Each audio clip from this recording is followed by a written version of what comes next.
Koktisalo PTI ni ex student forum ni Chaitokmung bai GB Hospital ni blood bank o Khlaijakha kaisa blood donation camp pandano chengsawi rekha Dolesha Ramkrishna Mission ni secretary आज हालनि थैरोमानि पान्डाव मानजाखा Agartala medical college नि principal GB नि MS Tripura State Blood Transfusion Council नि member secretary PINEC नि secretary नखबै कुबुन अजामारक ইতিমধ্যে আমাদের যে আধিকারিকগণ রয়েছেন ডাক্তারেরা এবং উপস্থিত সামনে যারা রয়েছেন পত্রকারেরা রয়েছেন আয়োজকরা রয়েছেন প্রত্যেককে আমি শুভ নববর্ষের বাংলা শুভ নববর্ষ এবং আজকের এই অক্ষয় তৃতীয়া দিনে শুভেচ্ছা নমস্কার জানাই রামকৃষ্ণ মিশনের তরফ থেকে। একটা কথা আছে, হংস মধ্যে বক যথা, হংস মধ্যে বক যথা। যেখানে এই মেডিকেল সম্পর্কিত উচ্চ আধিকারিকরা এখানে বসে আছেন, সুপারিনটেন্ডেন্ট রয়েছেন, বিপ্লব বাবু রয়েছেন আমার সঙ্গে দীর্ঘদিনের আলাপ, প্রিন্সিপাল, তার মাঝখানে আমি একটু সেই কথাটা বললেই বলা হয় যে হংস মধ্যে বক যথা। যাই হোক, রক্তদান মহৎদান এটা আমরা সবাই জানি, প্রত্যেকেই জানি এবং প্রত্যেকেই আমরা আশা করি যে এই ব্লাড ব্যাংকের কাছ থেকে আমাদের এখানে রক্ত সঞ্চিত আছে এবং আমরা রক্ত পেয়ে যাব প্রয়োজনে। কিন্তু সব কিছুই তো একটু দান করতে হয়, না হলে সেটা শূন্য হয়ে যায়।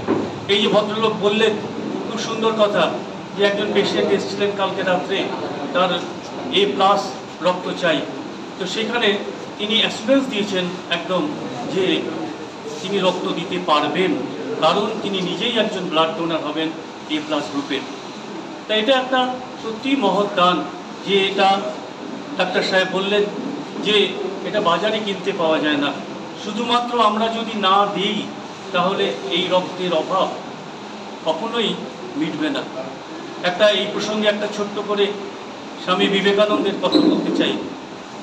স্বামী বিবেকানন্দ তখন পাশ্চাত্য দেশ থেকে ফিরে এসেছেন ভারতবর্ষে। একটি যুবক তখন তাকে তার কাছে গিয়ে জিজ্ঞাসা করলেন যে স্বামীজি, আমি ধর্মশাস্ত্র মতে শান্তির জন্য আমি সব রকম করেছি। তো স্বামীজি জিজ্ঞাসা করলেন তুমি কি কি করেছো? তা বলছেন সেই যুবকটি যে আমি রোজ সকালবেলায় সন্ধ্যাবেলায় দরজা জানলা বন্ধ করে আমি জপ ধ্যান ইত্যাদি করে থাকি, কিন্তু আমি মনে শান্তি পাচ্ছি না। তো স্বামী বিবেকানন্দ বললেন যে এতদিন পর্যন্ত তুমি যা করে এসেছো, আজ থেকে তোমাকে ঠিক বিপরীতটা উল্টোটা করতে হবে। তুমি প্রথমে তোমার দরজা জানলা সব খুলে দাও, ঘরের বাইরে বেরিয়ে এসে দেখো কোন মানুষটা ক্ষুধার্ত, তাকে এক মুঠো অন্ন তুলে দাও। দেখো কোন মানুষটি শিক্ষার অভাবে অন্ধকারে ডুবে যাচ্ছে, তাকে শিক্ষার আলোকে আলোকিত করার চেষ্টা করো। দেখো কোন মানুষটির অসুস্থ, তাকে শুশ্রূষা দেওয়ার প্রয়োজন, তাকে প্রয়োজন তুমি তাকে শুশ্রূষা দাও। দেখো, তাহলেই মনে শান্তি ফিরে পাবে। আমরা শান্তির জন্য চারিদিকে খুঁজছি, কিন্তু আমরা যদি দুপা বেরিয়ে ঘর থেকে বেরিয়ে যদি সমাজের মানুষের কল্যাণের জন্য আমরা যদি কিছু মাত্র করতে পারি, মানুষের পাশে দাঁড়াতে পারি, তাহলে আমরা কিন্তু পরম শান্তি পাব। এটা কিন্তু পরীক্ষিত সত্য। আমরা যদি একটু আমাদের নিজেদের ঘর থেকে স্বার্থের গণ্ডি থেকে যদি একটু বেরিয়ে আসি, তাহলেই আমরা কিন্তু এই কাজটি করতে পারব।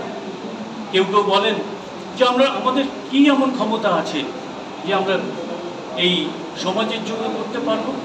এই তো ব্লাড ব্যাংক রয়েছে, এখানে পয়সা দিতে হবে না, শুধুমাত্র আপনার কাছ থেকে কয়েক ইউনিট তারা ব্লাড তারা নিয়ে নেবে এবং ভগবানের আশ্চর্যই সৃষ্টি যে এই যে রক্ত, সেই রক্ত আবার আমাদের শরীরই পূরণ করে দেবে, আমাদের সেখানে কিন্তু অভাব থাকবে না।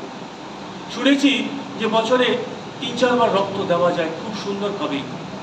তা সুতরাং আমরা যদি সমাজের জন্য যদি কিছু করতে চাই, দেশের মানুষের জন্য যদি কিছু করতে চাই, তাহলে এক পা বাইরে বেরিয়ে এসে আমরা এই মহৎ কাজকে আমরা কিন্তু সার্থক করে তুলতে পারি। আর কিছু নয়, যারা আমাদের এখানে ডেকে নিয়ে এসেছেন সেই পিনেফ, তাদেরকে আমি অত্যন্ত আন্তরিক ধন্যবাদ জানাই। রাজা খর আগুলি নিসিমি প্রণব নিকথুম চিনি খরাং।